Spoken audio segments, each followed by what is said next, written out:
an algorithm called Hero A linear algorithm, which calculates the release rate to get onto the freeway, but it prioritizes the freeway as the priority.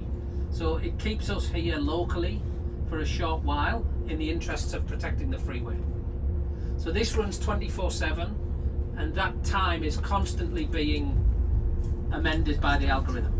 And the system as a whole, this is run by the guys that you just visited in Ringwood.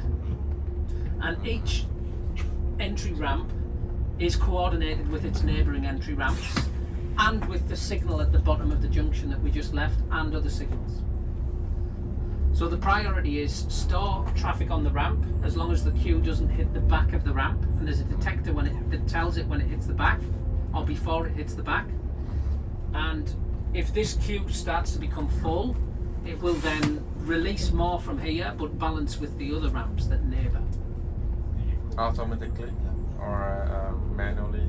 No, automatically, and also manual override. But there's a system that coordinates this, which we are doing a research project in Western Australia in Perth. We run a model with this system running in the model.